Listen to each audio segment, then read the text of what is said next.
opening statement for the record, and as well a letter from the Wyoming Game and Fish Department that we just received today that is in opposition to the legislation before us. So may I submit those for the record? Without objection, they will be made part of the record. Thank you, Mr. Chairman. I would also like to offer some amendments, starting with this amendment number 1. This is an amendment to the ANS. We have it. Thank you. Members have the amendment. Without objection, be considered as read and printed into the record, and the gentlelady is recognized for 5 minutes to explain it.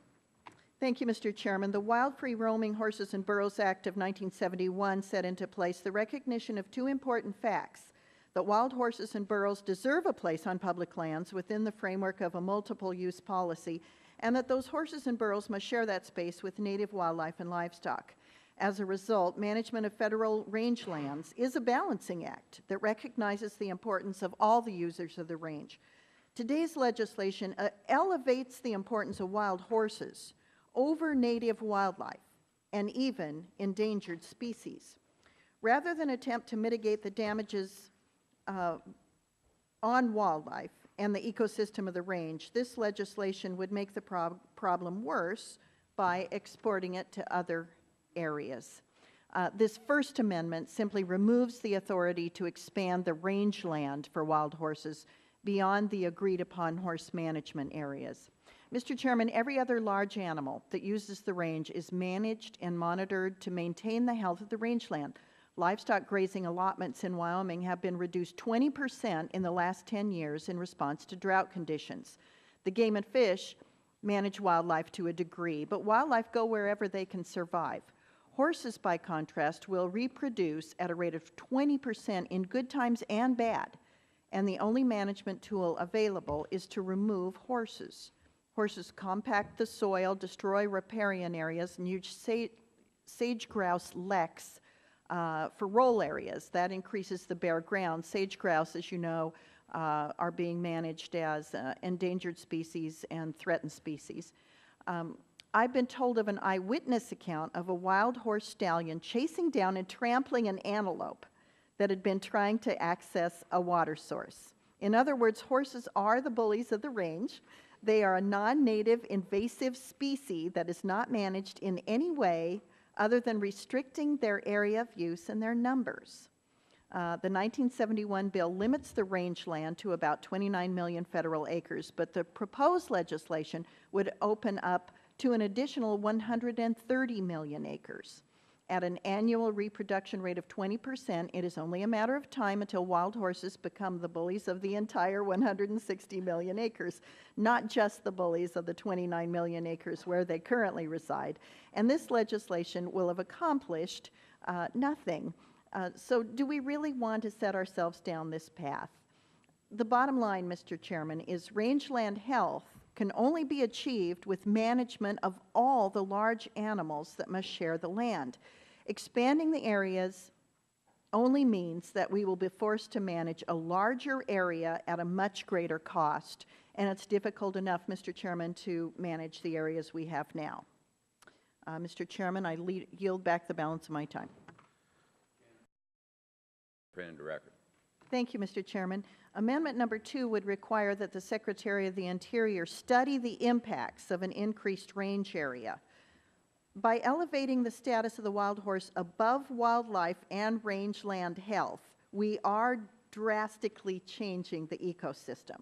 Now, Mark, note we're elevating horses above elk, deer, bear, mountain lions, sage grouse, endangered species, endangered plants. We are elevating horses that are non-native species above all these other species. We should not contemplate an expansion of this magnitude without fully understanding the effects on rangeland and wildlife health. My amendment would require that we study this proposal before making a decision that we might otherwise regret. The gentlelady has not offered it yet, so therefore there's nothing to withdraw. No unanimous consent needed. Thank you, Mr. Chairman. I apologize for my departure with protocol. Could we move on then to amendment number 4? The gentlelady is recognized. We have amendment number 4 in our packets. Without objection, the amendment is considered as read, printed into record, And the gentlelady from Wyoming is recognized for 5 minutes to explain it. Thank you, Mr. Chairman. Today's legislation elevates wild horses above both wildlife and the sensitive ecosystem those horses are supposed to share. In the worst of times and during particularly sensitive times like spring runoff, these areas require very careful and coordinated management to protect the health of the rangeland. To illustrate this, we're passing out some photos of a wild horse range in Wyoming. These photos were taken on the Green Mountain allotment a full month before livestock was turned out on this range.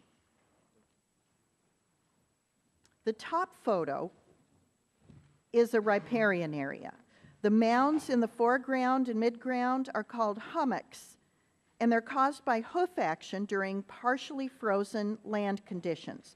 Wildlife do not cause hummocks, and livestock was not on this land. This is specifically horse damage.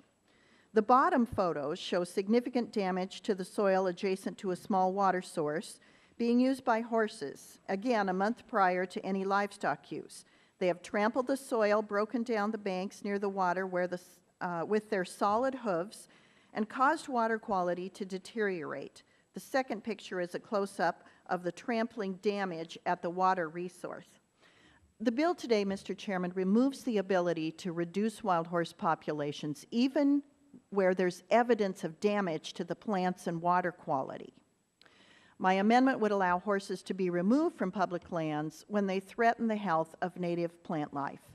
In addition, in the unlikely event of an infectious disease outbreak, we must have the tools to remove wild horses. We must also understand that horses threaten wildlife species in other ways.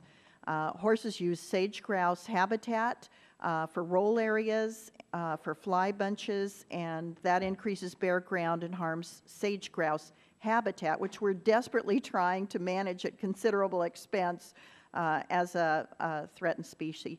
My amendment would allow for the removal of horses that threaten wildlife species. Now, the purpose of the amendment is to recognize that horses should not be elevated above every other species, both plant and animal. So if you're voting no on this amendment, you're choosing horses above every other species. And Mr. Chairman, I yield back the balance of my time.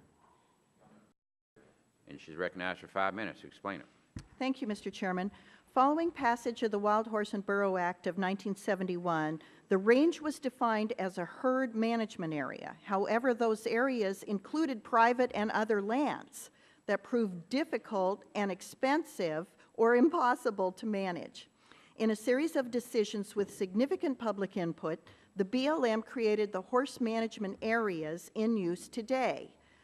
For example, just west of Worland, Wyoming, an area was reduced in size. The BLM couldn't keep the wild horses from camping on the hay fields in those private lands, and that's why the herd area was reduced to where the BLM could fence to keep the horses on federal lands and off of private lands.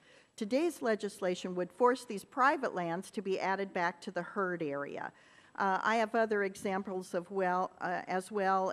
For example, in Nevada, Arizona, and New Mexico, some 1971 herd areas were reduced in size because the BLM did not have a water right and couldn't obtain a water right. Today's legislation would force those lands to be added back to the herd area. No one here is arguing that we should reduce the range land. We simply don't want to expand it. And the language will expand it to areas the BLM, with public and sometimes judicial input, has already decided is untenable for wild horses, Mr. Chairman. I yield back the balance of my time. Gentleman from Arizona.